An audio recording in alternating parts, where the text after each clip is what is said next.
Bueno, queridos hermanos, vamos a dar inicio a la enseñanza central de la palabra del Señor.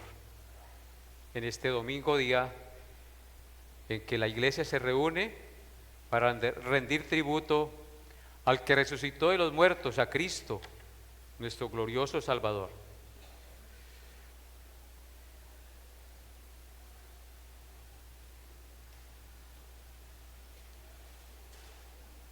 Les invito a que inclinen su rostro por un momento y oremos al Señor de todo nuestro corazón para encomendarnos a Él y a su gracia. Señor amado, te bendecimos en estos momentos nuevamente. Invocamos tu nombre una vez más y con reverencia nos presentamos ante ti, plenamente conscientes de que somos criaturas temporales y pasajeras sobre esta tierra, mortales, pero también conscientes de que en tu gracia y en tu amor nos has redimido por Cristo. A todos aquellos que por tu amor y bondad hemos confiado en ti, arrepentidos de nuestros pecados, ante ti venimos, Señor, y te suplicamos, Altísimo Dios, que nos dé la gracia de tener una mente y un corazón dispuestos para recibir el mensaje el día de hoy. Quita de nosotros la incredulidad, la distracción, Señor. Permite que estos minutos que vamos a estar escuchando tu palabra sean agradables a nuestro oído, sean palabras que nos confronten, que nos animen a vivir conforme a tu voluntad. Seas tú, Señor, hablando a cada uno, mostrándonos tu gloria y la majestad de tu santidad y el propósito de tu voluntad para nuestra vida. Y toma mis palabras, Señor, y guíame en todo lo que yo diga y enseña a mis hermanos en esta mañana. No mires mis pecados, Señor. Mira la obra que Cristo hizo por mí a mi favor. Y concédeme, Señor, llegar al corazón y a la conciencia de cada uno de mis hermanos, tanto los que están aquí presentes como los que están viéndonos por la internet. Señor, me encomiendo en tus manos y a toda la congregación en la gracia de tu amor. En el nombre de Jesús. Amén. Bien, hermanos, como saben ustedes, seguimos adelante con nuestro estudio consecutivo o expositivo del Evangelio de Juan. Estamos estudiando el capítulo 13 y hoy nos corresponde meditar en los versículos 31 al 35 de este capítulo tan importante. Juan 13, versículos 31 al 35, les invito a leer conmigo este pasaje. Dice así la palabra de Dios. Entonces, cuando hubo salido, dijo Jesús: ahora es glorificado el Hijo del Hombre, y Dios es glorificado en él. Si Dios es glorificado en él, Dios también le glorificará en sí mismo, y enseguida le glorificará. Hijitos, aún estaré con vosotros un poco. Me buscaréis, pero como dije a los judíos, así os digo ahora a vosotros: a donde yo voy, vosotros no podéis ir. Un mandamiento nuevo os doy, que os améis unos a otros como yo os he amado, que también os améis unos a otros. En esto conocerán todos que sois mis discípulos, si tuviereis amor los unos por los otros. Amén. Este es el pasaje en el cual vamos a meditar esta mañana, hermanos. Vivimos en una generación donde muchos dicen seguir a Cristo, pero pocas vidas reflejan verdaderamente lo que significa el carácter de un verdadero seguidor de Cristo. El mundo, por lo general, identifica a las personas por muchas cosas que no tienen nada que ver con lo que Dios quiere que nos identifiquemos. El mundo identifica a las personas por sus ideologías, hoy sí que están de moda, por costumbres culturales, por la marca de la ropa que viste, Nike, Adidas, etcétera. Entonces, si viste de buena marca, entonces ese es un hombre confiable. Por los seguidores en las redes, si tiene muchísimos seguidores, entonces debe ser una persona muy importante. Por las ideas e inclinaciones políticas, por las inclinaciones religiosas también. El pasaje que nos corresponde estudiar el día de hoy nos enseña que Jesús dejó una marca visible e inconfundible que debe caracterizar a sus verdaderos discípulos. Y esa marca es el amor santo, sacrificial y práctico entre nosotros los que nos llamamos cristianos. La sombra y el sufrimiento de la cruz ya estaban sobre el Señor Jesucristo en el aposento alto, donde el Señor se encontraba reunido con sus discípulos. Ya la sombra de la cruz estaba sobre él. Allí en este aposento alto el Señor está comiendo la Pascua con sus discípulos y al mismo tiempo estableciendo la Santa Cena del Señor en ese día. Así que este pasaje ocurre en una de las noches más solemnes de toda la historia de la Biblia. Judas acaba de salir para entregar a Cristo y para nunca más volver a la comunión y al amor del Señor, sellando así su condenación en el infierno. Desde esa noche Judas salió de la presencia de Dios y de sus discípulos y nunca más volvió a la comunión con Cristo y se perdió en las tinieblas y la condenación del infierno. Y justamente en ese momento Jesús habla de gloria, habla de amor y habla de discípulos, mientras el odio de Judas se manifiesta, el amor perfecto de Cristo resplandece en medio de la noche. Nuestro pasaje lo estudiaremos teniendo en cuenta los siguientes tres encabezados. En primer lugar, la cruz, la gloria del Hijo y la gloria del Padre. La cruz, la gloria del Hijo y la gloria del Padre, versículos 31 al 32. En segundo lugar, el nuevo mandamiento, versículos 33 al 34. Y en tercer lugar, la marca visible del verdadero discípulo, versículo 35. Esos serán los tres encabezados de nuestra enseñanza esta mañana. Veamos entonces el primer encabezado: la cruz, la gloria del Hijo y la gloria del Padre, versículos 31 y 32. Dice así: entonces, cuando hubo salido, dijo Jesús: ahora es glorificado el Hijo del Hombre y Dios es glorificado en él. Si Dios es glorificado en él, Dios también le glorificará en sí mismo y enseguida le glorificará. ¿Qué son estas palabras?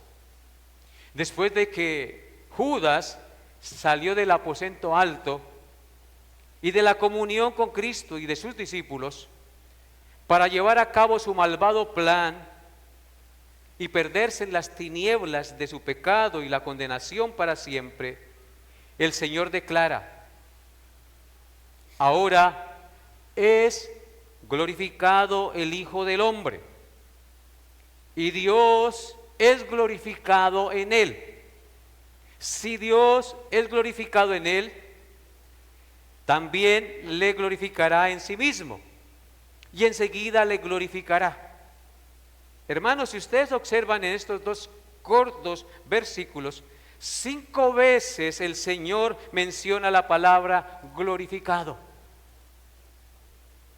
¿Notan? Ahora es glorificado el Hijo del Hombre y Dios es glorificado en él. Si Dios es glorificado en él, Dios también le glorificará en sí mismo y enseguida le glorificará. 5 veces aparece la palabra glorificado, evidenciando con esto que el propósito central y supremo es la obra de Cristo al Padre, o la obra de Cristo y del Padre. Hermanos, si ustedes observan, esto es muy importante. Esta declaración nos enseña que la gloria de Cristo y del Padre no se manifestó solamente en el poder y en los milagros que Cristo realizó por el poder del Padre. No se manifestó solamente la gloria de Cristo a través de eso, sino que su mayor gloria fue revelada en su obediencia sacrificial al ir a la cruz, porque es precisamente cuando Judas, el traidor, sale para entregarlo a la muerte, que el Hijo de Dios dice estas palabras: ahora es glorificado el Hijo del Hombre y Dios es glorificado en él. Es como si dijera: el momento de mi crucifixión se acerca, mi obra en la tierra ha concluido. Mañana, porque era el otro día, mañana se producirá un acontecimiento que, por muy doloroso que sea para los que me aman, me glorificará a mí y glorificará a mi Padre, es decir, la muerte en su cruz. ¿Y cómo glorificó la cruz al Hijo de Dios y al Padre? Voy a dar 3 razones de cómo glorificó la cruz al Hijo de Dios y al Padre. En primer lugar, porque en la cruz Cristo reveló la santidad de Dios. Fue en la cruz donde Cristo reveló más ampliamente y puramente la santidad de Dios. Dios, hermanos, no ignoró el pecado. Dios no minimizó la maldad del hombre. Dios no alcahueteó el pecado de nosotros. Dios castigó nuestro pecado en la cruz. Derramó su ira justa sobre Cristo como sustituto por nosotros. Porque Él es santo y el pecado tiene que ser castigado. O si no, Él sería un juez injusto. La cruz nos revela que Dios es perfectamente santo, porque allí la justicia de Dios fue satisfecha al castigar nuestra maldad en la perfecta y santa humanidad del Santo Hijo de Dios. Repito estas palabras: la cruz nos revela que Dios es perfectamente santo, porque allí la justicia de Dios fue satisfecha al castigar nuestra maldad en la perfecta y santa humanidad del Santo Hijo de Dios. Observen lo que dice Romanos 3, 23 al 25. Romanos 3, 23 al 25 dice: por cuanto todos pecaron y están destituidos de la gloria de Dios, siendo justificados gratuitamente por su gracia, mediante la redención que es en Cristo Jesús, a quien Dios puso como propiciación por medio de la fe en su sangre, para manifestar su justicia, a causa de haber pasado por alto en su paciencia los pecados pasados. Amén. Claramente el apóstol Pablo dice que el Señor Dios hizo justicia en Cristo. Todos pecamos en Adán y nacemos destituidos de la gloria de Dios. Pero fuimos justificados, declarados libres de culpa y de condenación gratuitamente por su gracia. Es un regalo inmerecido. Fuimos declarados libres de culpa por su gracia mediante la redención que es en Cristo Jesús. ¿Dónde se llevó a cabo nuestra redención? en la cruz. Y dice en el verso 25, a quien Dios puso como propiciación, como sustituto, por medio de la fe en su sangre. Fue allá donde Cristo entregó su vida, derramó su sangre. Y es por la fe en su sacrificio que tú y yo somos libres de culpa y declarados justos delante del Señor para manifestar su justicia. Allí Dios manifestó su justicia al castigar nuestro pecado. Vuelvo y repito, nuestro pecado no fue alcahueteado ni minimizado, fue castigado perfectamente en la humanidad perfecta de Cristo. Allí Dios manifestó su justicia a causa de haber pasado por alto en su paciencia los pecados pasados. Así que, hermanos, entonces, en primer lugar, la cruz glorifica al Padre y al Hijo, porque en la cruz Cristo reveló la santidad de Dios, porque allí hizo perfecta justicia al castigar el pecado del hombre. En segundo lugar, en la cruz se reveló el amor de Dios, porque en la cruz es el lugar donde la justicia de Dios, la santidad de Dios y el amor de Dios se encuentran perfectamente. La cruz reveló el amor de Dios. Es en la cruz donde la justicia de Dios, la santidad de Dios y el amor de Dios se encuentran perfectamente. Por eso en Juan 3, 14 al 16 dice: y como Moisés levantó la serpiente en el desierto, así es necesario que el Hijo del Hombre, o sea Cristo, sea levantado, es decir, crucificado, para que todo aquel que en él cree no se pierda, mas tenga vida eterna. Porque de tal manera, ¿qué cosa? Amó Dios, allí está el amor de Dios en la cruz. Porque de tal manera amó Dios al mundo pecador en aquel que crucificó. De tal manera amó Dios al mundo que ha dado a su Hijo unigénito para que todo aquel que en él cree no se pierda, mas tenga vida eterna. Allí, entonces, ¿qué se manifiesta en la cruz? El perfecto amor de Dios, pero al mismo tiempo su perfecta justicia.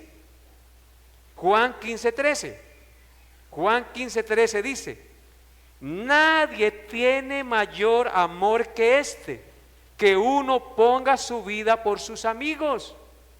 Es allí en la cruz donde Él puso su vida por nosotros. En la cruz se manifiesta el perfecto amor de Cristo y su perfecta justicia. Su amor al salvarnos y su justicia al castigar a su Hijo para que nosotros fuéramos salvos. Y Romanos 5:8. Romanos 5:8 dice: mas Dios muestra su amor para con nosotros en que siendo aún pecadores, Cristo murió por nosotros. ¿Cómo mostró su amor Dios por nosotros? En la cruz, siendo pecadores, muriendo Él en la cruz. ¿Y por qué murió? Para cumplir la justicia y satisfacer la justicia de Dios por nosotros. En tercer lugar, en la cruz Cristo obedeció perfectamente al Padre. Por eso la cruz glorifica al Padre y glorifica al Hijo, porque en la cruz Cristo obedeció perfectamente al Padre. Jesús glorificó al Padre obedeciendo hasta el final. Donde Adán desobedeció al Padre en el huerto y trajo la muerte, Cristo obedeció al Padre en el huerto de Getsemaní y trajo la vida. Ambos pecaron, uno pecó en un huerto y Cristo obedeció en un huerto. Ambos no, ahí dije mal. Adán pecó, desobedeció en el huerto del Edén y trajo ¿qué cosa? La muerte, el dolor, la enfermedad, la separación de Dios. Pero Cristo obedeció en el monte de Getsemaní y allí Él trajo ¿qué cosa? La vida y el perdón de nuestros pecados. En Romanos 5, 18 al 19 leemos las siguientes palabras. Romanos 5, 18 al 19 dice: así que como por la transgresión de uno, hablando de Adán, vino la condenación a todos los hombres, de la misma manera, por la justicia de uno, Cristo, vino a todos los hombres la justificación de vida. Uno trajo la condenación y el otro, ¿qué cosa trajo? La vida. Porque así como por la desobediencia de un hombre, es decir, de Adán, los muchos fueron constituidos pecadores, así también por la obediencia de uno, la de Cristo, los muchos serán constituidos justos. Así que, ¿qué hizo Cristo en la cruz? Obedeció perfectamente desde que nació hasta que fue a la cruz la voluntad del Padre. Obedeció perfectamente la voluntad del Padre. Con razón Pablo dijo en Gálatas 6:14, lejos esté de mí gloriarme sino en la cruz de nuestro Señor Jesucristo. ¿Me hago entender? Hermanos, es en la cruz donde la gloria de Cristo y la gloria del Padre se manifiestan de manera perfecta, gloriosa y celestial. Lamentablemente, hermanos, muchos quieren la gloria de Dios sin la cruz de Cristo. Quieren el reino de Dios sin rendirse al Rey, nuestro Salvador. Quieren salvación sin arrepentimiento. Es decir, heredar el cielo pero seguir pecando y no apartarse de la maldad. Pero el camino que Cristo nos muestra, el camino de Cristo fue desprendimiento. Él siendo Dios, no estimó el ser igual a Dios como cosa que aferrarse. El camino de Cristo fue humillación, se humilló hasta la muerte y muerte de cruz. El camino de Cristo fue obediencia, Él obedeció perfectamente los mandamientos del Señor. El camino de Cristo fue sacrificio, Él fue el Cordero que se sacrificó por nuestros pecados. El camino de Cristo fue negación a sí mismo, para que nosotros tuviésemos la vida eterna. En otras palabras, el camino de Cristo fue entrega y rendición total a la voluntad y al plan del Padre Celestial. En consecuencia, la verdadera vida cristiana sigue el mismo patrón de nuestro Señor y Salvador. La vida cristiana tiene que seguir el mismo patrón de Cristo. Si tú y yo no seguimos el mismo patrón de Cristo, realmente pues no somos cristianos. Porque en Mateo capítulo 16, versículo 25, el Señor dijo lo siguiente. Entonces Jesús dijo a sus discípulos, si alguno quiere venir en pos de mí, niéguese a sí mismo, así como yo me negué, está diciendo Cristo. Tome su cruz y sígame, así como yo tomé la cruz y fui a pagar por ustedes. Porque todo aquel que quiere salvar su vida la perderá, y todo aquel que la pierda, que pierda su vida por causa de mí, éste la hallará. Sin negación, hermanos, no hay cielo. Tenemos que negarnos a los deseos pecaminosos de la carne que van en contra de la perfecta voluntad de Dios. No cambia la eternidad por unos años de placer carnal. Piensa, tenga conciencia de que un día darás cuenta a Dios. Todo lo que hay en el mundo, los deseos de la carne, los deseos de los ojos y la vanagloria de la vida no proviene del Padre, sino del mundo. El mundo pasa y sus deseos, pero el que hace la voluntad de Dios como la hizo Cristo, permanece para Cristo. Estamos llamados para imitar y seguir a Cristo. Eso es seguir a Cristo.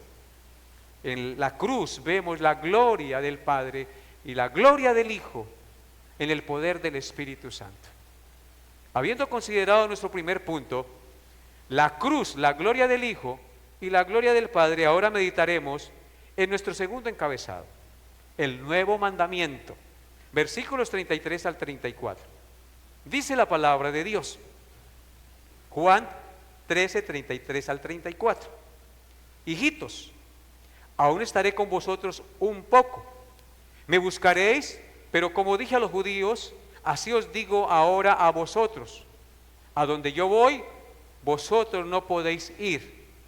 un mandamiento nuevo os doy, que os améis unos a otros como yo os he amado, que también os améis unos a otros. Qué palabras tan hermosas. Vemos en el versículo 33 de nuestro pasaje que Jesús se despide cariñosamente de sus discípulos llamándolos hijitos. De hecho, esta es la única vez en que Jesús llama a sus discípulos hijitos en los evangelios. El apóstol Juan posteriormente tomó esta costumbre y en sus cartas llama a los creyentes y a sus ovejas hijitos. Se trata de un término afectuoso y compasivo, como el lenguaje de un padre que habla a unos hijos a quienes está a punto de dejar solos en el mundo. Al otro día Cristo sería entregado y crucificado y muerto, y sus discípulos quedarían solos. Y luego les dice: aún estaré con vosotros un poco, y a donde yo voy vosotros no podéis ir. Con estas palabras les da o les está indicando que ahora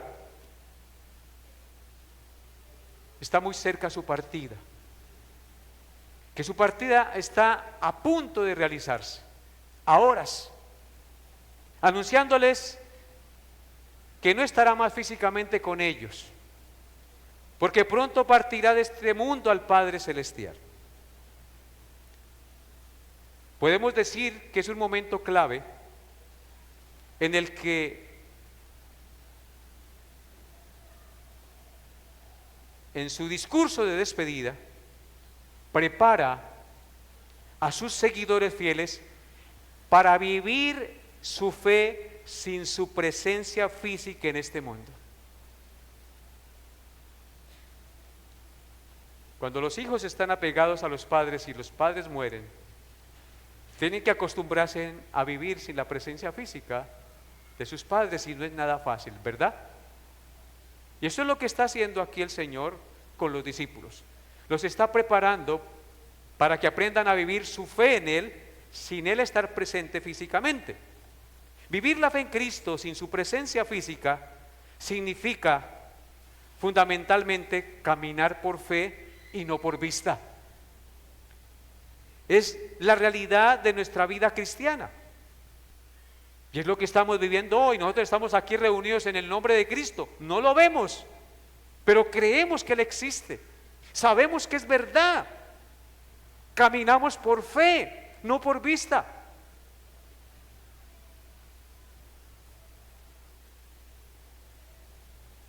No vemos a Jesucristo, pero estamos seguros por la fe que Él existe, que pagó por nuestros pecados, que murió y resucitó y ascendió al cielo, y un día volverá por segunda vez a esta tierra. Significa estar confiados en su realidad espiritual y su promesa de estar presente a través del Espíritu Santo, a pesar de no poder verlo ni tocarlo, pero el Espíritu Santo de Dios está en nosotros y Él nos da conciencia y nos enseña y nos guía a toda verdad. Y nos enseña las cosas y nos recuerda las cosas que el Señor nos enseñó. Implica establecer una relación personal con Él, sostenida por la convicción de sus palabras y su obra en la cruz, en lugar de depender de evidencias físicas. Es confiar en esa obra perfecta que se realizó hace 2000 años y en la cual yo debo aferrarme y confiar hasta el último día de mi existencia en esta tierra, porque eso trasciende para la eternidad. Amén. Y en el versículo 34, el Señor les dice: un mandamiento nuevo os doy, que os améis unos a otros como yo os he amado, que también os améis unos a otros. Ahí está el mandato para nosotros. En primer lugar era para los discípulos, pero es un mandato que se extiende a todas las generaciones que decimos creer en Cristo. Vemos que el Señor da a sus discípulos un nuevo mandamiento. ¿En qué consiste este nuevo mandamiento? Consiste en que deben amarse unos a otros como el Señor los ha amado, que también ellos se amen unos a otros. Ese es el estándar que Dios pone para nosotros los que decimos ser creyentes. ¿Qué significa la expresión nuevo mandamiento? Porque Él dice, un nuevo mandamiento os doy. Nuestro Señor hace referencia a su propio ejemplo o estándar de amor. Tal como Él los había amado, así también debemos amarnos unos a otros. Esto era un nuevo estándar de amor, más elevado de lo que jamás se había conocido y se había enseñado. Por eso es un nuevo mandamiento, porque es un nuevo estándar de amor. Ese estándar de amor es el amor de Cristo. Ámense como yo los he amado. Eso nunca se había enseñado. En la ley se mandaba amar al prójimo como nos amamos a nosotros mismos, como lo encontramos en Levítico 19:18. No te vengarás ni guardarás rencor a los hijos de tu pueblo, sino amarás a tu prójimo como a ti mismo. Se mandaba amar como se aman a sí mismos. Pero ahora los discípulos del Señor deben amarse mutuamente de la manera que Cristo los amó. ¿Y cómo fue que Cristo nos amó? Hasta el fin, entregando su vida por nosotros. Es lo que Pablo manda a los esposos. Esposos, amen a sus esposas como Cristo amó a la iglesia y se entregó a sí mismo por ella.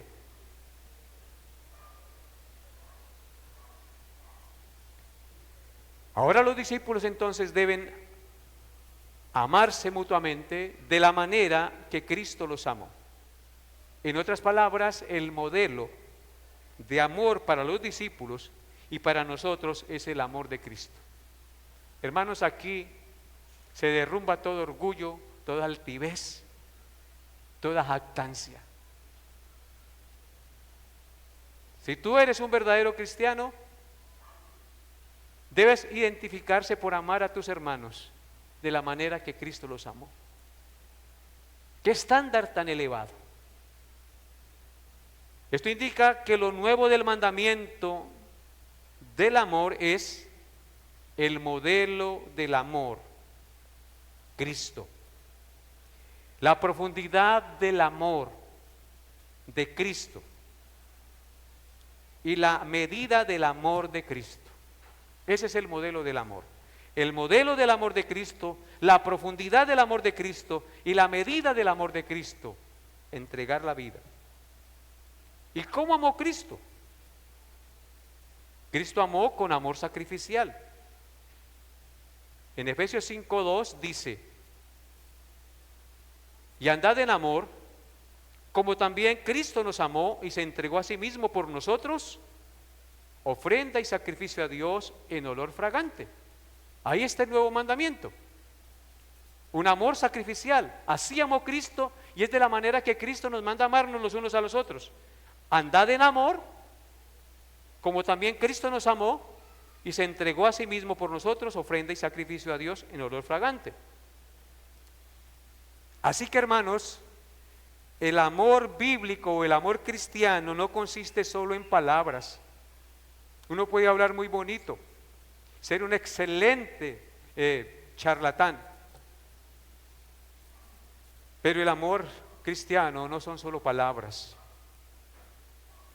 El amor bíblico o el amor cristiano ama sirviendo. El amor bíblico o cristiano ama sacrificándose. El amor cristiano ama sin esperar nada a cambio. ¿Amas así? Todos somos confrontados. Todos recibimos cachetadas del Señor. Porque realmente nosotros no estamos practicando ese amor. Cristo amó con amor perseverante.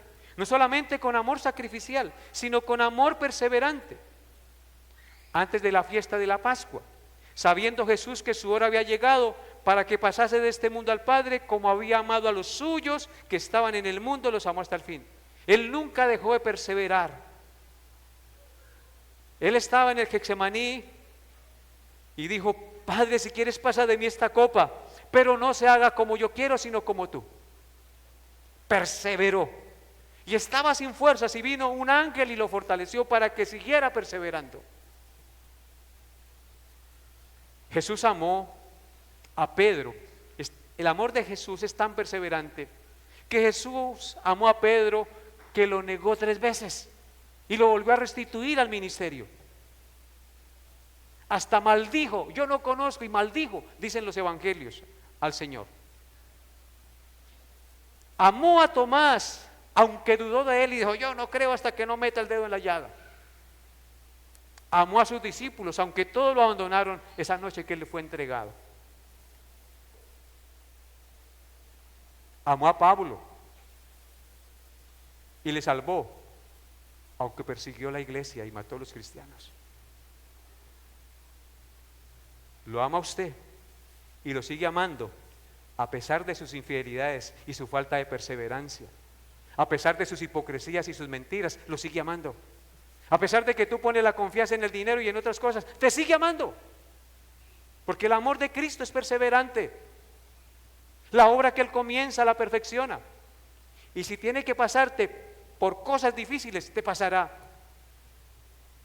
Pero si eres uno de tus escogidos, de sus elegidos, sépalo, hermano, que el Señor lo llevará hasta el fin. Cristo amó también con amor santo, no solo con amor perseverante, no solo con amor sacrificial, sino con amor santo. En Hebreos capítulo 12, versículos 6 al 7 dice, Hebreos 12, 6 al 7, porque el Señor al que ama disciplina y azota a todo aquel que recibe por hijo. Si soportáis la disciplina, Dios os trata como a hijos, porque ¿qué hijo es aquel a quien el Padre no disciplina? El amor de Dios es un amor santo, que disciplina, que corrige el pecado en nosotros, que nos santifica, que nos purifica para que nosotros seamos mejores hijos. Por eso Él ama con un amor santo, no ama con un amor alcahueteado. Hermanos, a veces como padres alcahueteamos a los hijos el pecado, lo toleramos, no lo corregimos. Eso no es amor santo, eso es un amor pecaminoso. El que ama a su hijo desde temprano lo corrige. Así hace Dios con nosotros, nos corrige. Por eso la palabra que leímos ahorita, porque el Señor al que ama disciplina. Si tú amas a tu hijo, lo disciplinas, lo corriges, y azota a todo aquel que recibe por hijo. Si tú amas a tu hijo y hace locuras y peca, tienes que azotarlo, castigarlo con varita para que entienda su pecado y corrija. Si soportamos la disciplina, Dios nos trata como a hijo. Pero si usted se niega a recibir la disciplina, es porque no es hijo. Porque ¿qué hijo es aquel a quien el Padre no disciplina? Si se nos deja sin disciplina, somos entonces bastardos y no hijos. Así que el amor moderno tolera el pecado para evitar confrontaciones y quedar bien con los demás. Padres que toleran el pecado de sus hijos ya grandes, adultos, en su casa, permiten que venga con la novia y se quede y fornique bajo el mismo techo. No los corrigen en sus actuaciones pecaminosas. Eso no es amarlos. Hay que estorbar el pecado a los hijos. Elí no estorbó el pecado a los hijos, ¿y qué pasó? El Señor lo mató y le quitó la descendencia sacerdotal. Eso no es amor santo. El amor santo corrige, y Cristo y el Padre nos aman corrigiéndonos santamente. El amor de Cristo corrige el pecado, exhorta a hacer el bien, llama al arrepentimiento y busca la santidad del otro. Todos aquellos que me exhortan y me animan a ser una mejor persona, ese es el hermano que me ama. Lamentablemente, muchos dicen yo amo a Dios, pero sus vidas no lo reflejan. Viven llenos de orgullo, llenos de resentimiento, llenos de mal genio, de amargura, de chisme, de indiferencia, falta de perdón. Ese no es el ejemplo que hemos recibido de Cristo. No podemos decir que amamos a Cristo mientras odiamos a nuestros hermanos y nuestro corazón está lleno de resentimiento y de amargura. Observen lo que dice Primera de Juan capítulo 4, versículos 20 y 21. Primera de Juan 4, 20 y 21, por favor.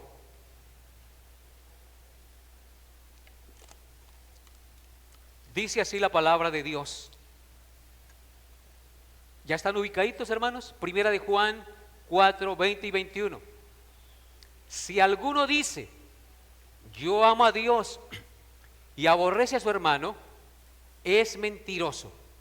Pues el que no ama a su hermano a quien ha visto, ¿cómo puede amar a Dios a quien no ha visto?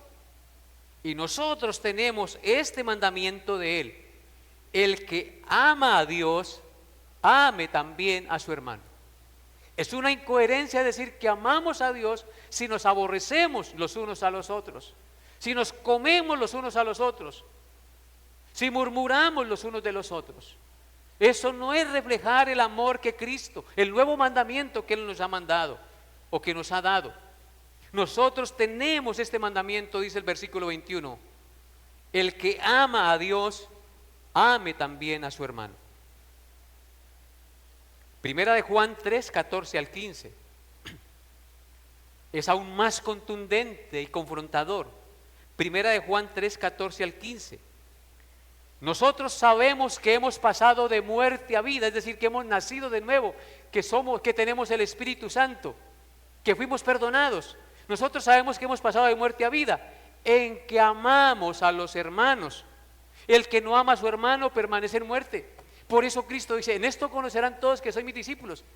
Porque si nos amamos, eso significa que realmente hemos nacido de nuevo. El que no ama a su hermano permanece en muerte, y todo aquel que aborrece a su hermano es homicida como Caín. Y sabéis que ningún homicida tiene vida eterna permanente en él.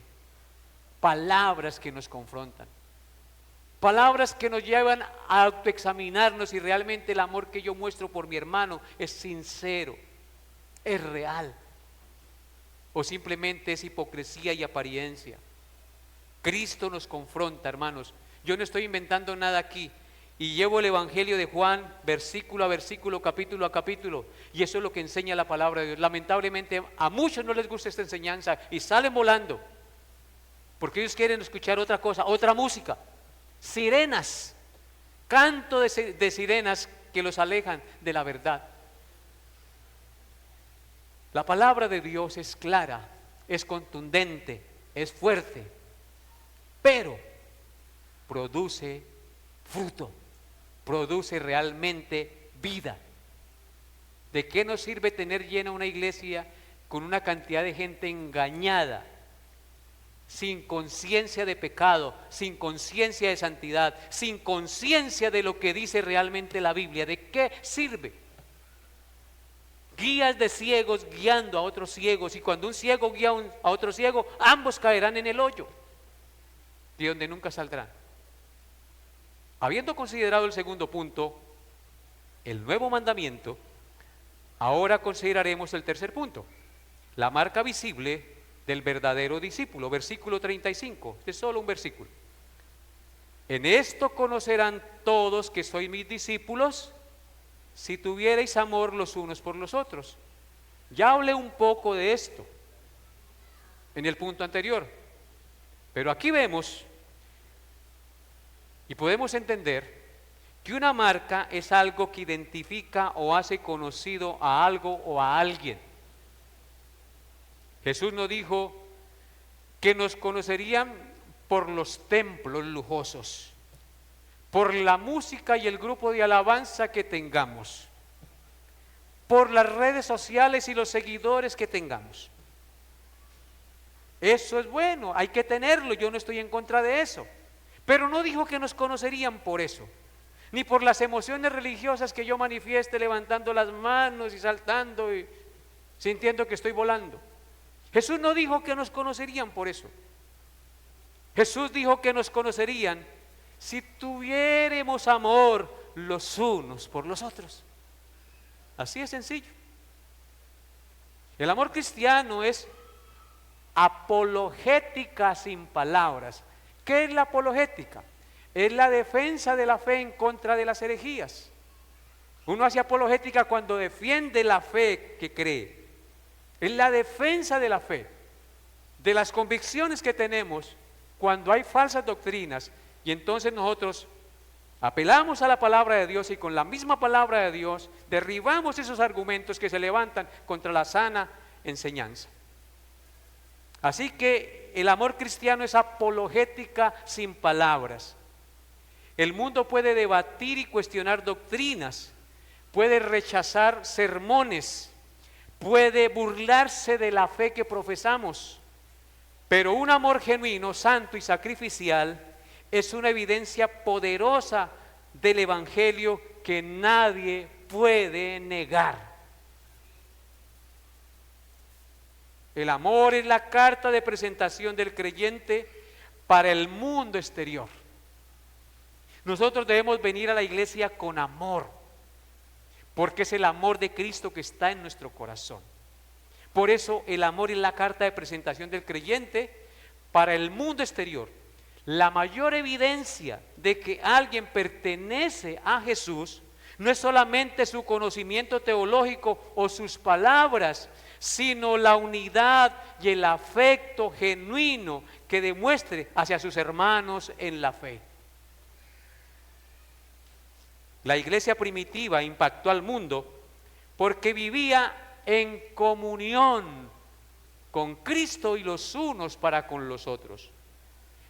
Eran generosos unos a otros, entregaban sus bienes y los repartían mutuamente entre los que tenían necesidad.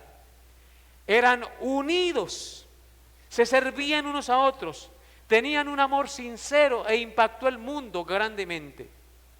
El amor que Cristo demanda entre los creyentes busca el bienestar espiritual del hermano. Nosotros debemos siempre buscar el bienestar espiritual del hermano. Cuando uno promueve enseñanzas, devocionales, institutos, todas esas cosas, lo hacemos por amor, porque queremos que ustedes crezcan, que conozcan a Jesús, que amen a Jesús, que vivan para Jesús, que se parezcan a Jesús. Promovemos el bien de sus almas. Y todos cuando entendemos eso, entonces promovemos eso los unos a los otros.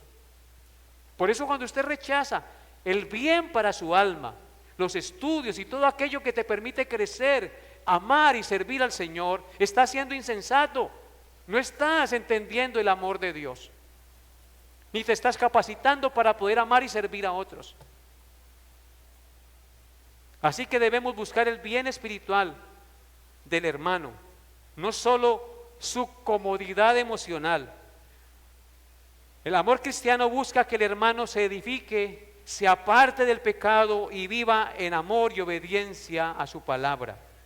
El amor cristiano soporta las debilidades de sus hermanos y perdona como Cristo soportó y perdonó. Soportándoos unos a otros, dice Pablo en Colosenses 3:13.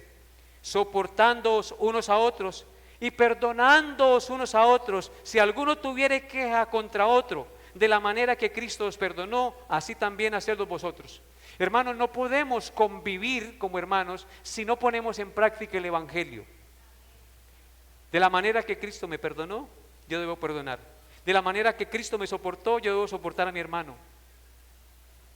Porque así dice, mire, Colosenses 3:13, soportándoos unos a otros y perdonándoos unos a otros, si alguno tuviere queja contra otro, de la manera que Cristo os perdonó, así también hacedlo vosotros.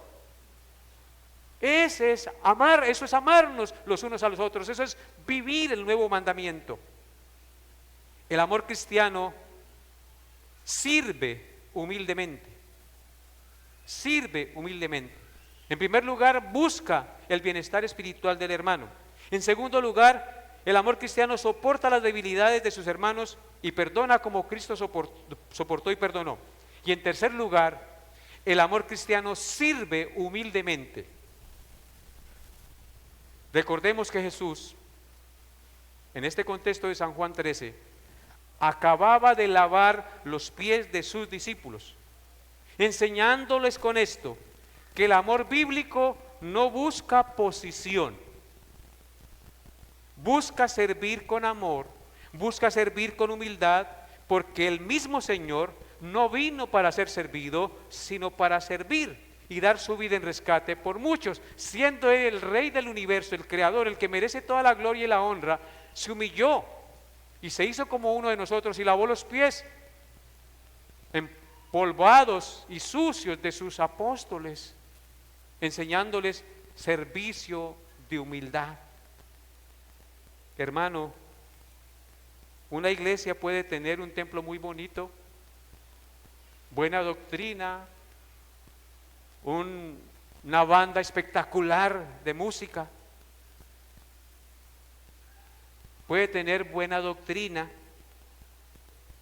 buena organización y muchos ministerios, que es bueno tenerlos, pero si no tiene amor verdadero, contradice el Evangelio de nuestro Señor Jesucristo. Sin amor, escúchenlo bien, sin amor de Cristo o sin el amor de Cristo, el conocimiento bíblico se vuelve orgullo, porque eso es lo que pasa en muchos. Cuando no hay amor, entonces si tengo conocimiento bíblico me engrandezco contra el otro y lo miro por debajo del hombro porque yo sé mucho y él no sabe nada. Entonces el conocimiento bíblico sin amor se vuelve orgullo. Sin amor el servicio se vuelve apariencia, solamente apariencia, nada más. Sin amor la alabanza se vuelve un ruido vacío, nada más. En 1 Corintios 13, versículos 1 al 9, tenemos la descripción del amor. Y quiero que se centren primero en los 3 versículos. 1 Corintios 13, 1 al 3 dice: si yo hablase lenguas humanas y angélicas y no tengo amor, vengo a ser como metal que resuena o címbalo que retiñe. Si tuviese profecía y entendiese todos los misterios y toda la ciencia, y si tuviese toda la fe que de tal manera trasladase los montes, y no tengo amor, nada soy. Si repartiese todos mis bienes para dar de comer a los pobres, y si entregase mi cuerpo para ser quemado y no tengo amor, nada soy. Terrible, hermanos. Sin amor nada somos. Así usted haga muchas cosas, reparta todos sus bienes y los dé a los pobres, sin amor o sin el amor verdadero, usted nada es. Y luego dice: el amor es sufrido, es benigno, el amor no tiene envidia, el amor no es jactancioso, no se envanece, no hace nada indebido, no busca lo suyo, no se irrita, no guarda rencor, no se goza de la injusticia, mas se goza de la verdad. Todo lo sufre, todo lo soporta, todo lo espera, todo lo cree. El amor nunca deja de ser. ¿El amor qué? Nunca deja de ser. ¿Cuál amor? El amor de Cristo.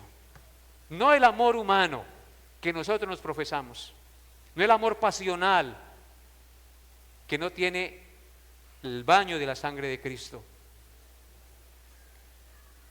Para el mundo exterior, la mayor evidencia de que alguien pertenece a Jesús no es su conocimiento de teología y de las palabras que dice, sino la unidad y el afecto genuino que demuestra hacia sus hermanos en la fe. Ya para terminar, mis hermanos, debemos preguntarnos con sinceridad y conscientemente, ahí donde usted está en este momento, ¿reflejo el amor de Cristo? ¿Estoy reflejando el amor de Cristo?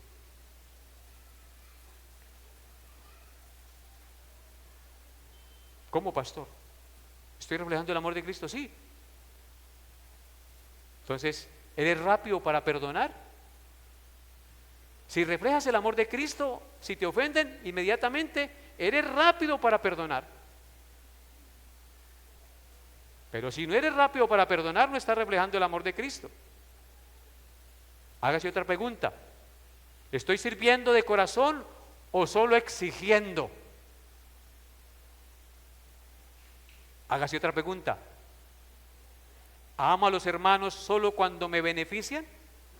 Si logro sacar algo, pues ahí sí los amo, pero si no me dan nada, entonces no les presto atención.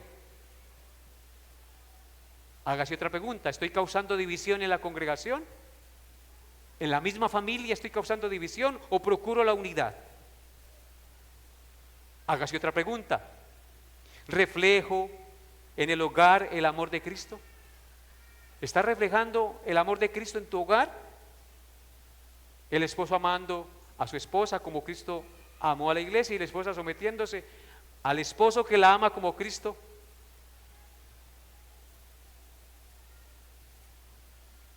Mi manera de hablar honra a Dios. O cuando se me salta la chispa, les digo hasta mico. Y hasta de qué se van a morir y con palabras soeces. Eso no es mostrar ni evidenciar que estás controlado por el Espíritu Santo de Cristo.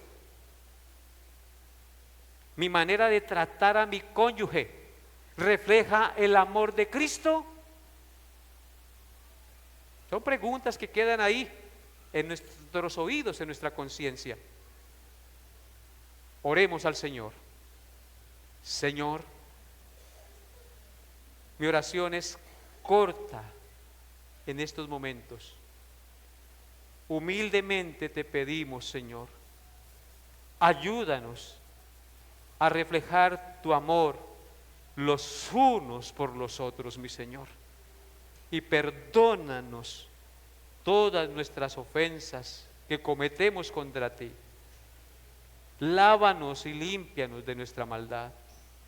Llénanos de tu Espíritu, Señor, para manifestar el fruto de tu Espíritu, porque el primer fruto de tu Espíritu, característica de tu Espíritu, es el amor. Oh Señor, ayúdanos. Te lo pido, Padre, en el santo nombre de nuestro Señor y Salvador Jesucristo. Amén y amén. Colóquense de pie, hermanos, y van a recibir la bendición pastoral. No porque yo tenga algo especial, sino por lo que le pido al Señor para ustedes. Colóquense de pie, por favor.